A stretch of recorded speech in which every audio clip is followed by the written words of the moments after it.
گناہ کتنی دیر میں لکھا جاتا ہے؟ سوال: جب بندہ گناہ کرتا ہے تو فرشتے کتنی دیر میں اس کا گناہ نامہ اعمال میں لکھ دیتے ہیں؟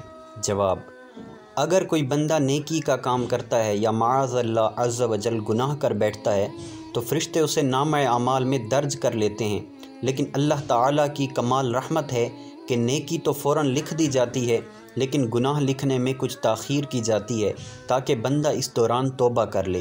اگر وہ اس دوران توبہ کر لیتا ہے تو گناہ اس کے نامہ اعمال میں نہیں لکھا جاتا، اور اگر وہ توبہ نہ کرے تو گناہ اس کے نامہ اعمال میں لکھ دیا جاتا ہے۔ مزید یہ کہ گناہ لکھنے میں کتنی تاخیر کی جاتی ہے، اس میں مختلف روایات ہیں۔ بعض روایات کے مطابق 6 ساعت، بعض کے مطابق 7 ساعت، اور بعض روایات کے مطابق بائیں جانے والا فرشتہ دائیں جانے والے فرشتے سے گناہ کو درج کرنے کی 3 مرتبہ اجازت طلب کرتا ہے۔ اگر بندہ اس دوران توبہ کر لے تو اسے نامہ اعمال میں نہیں لکھا جاتا، ورنہ دائیں جانے والا فرشتہ اسے کہتا ہے کہ اب اس کا گناہ لکھ لو، اور پھر وہ گناہ کو لکھ لیتا ہے۔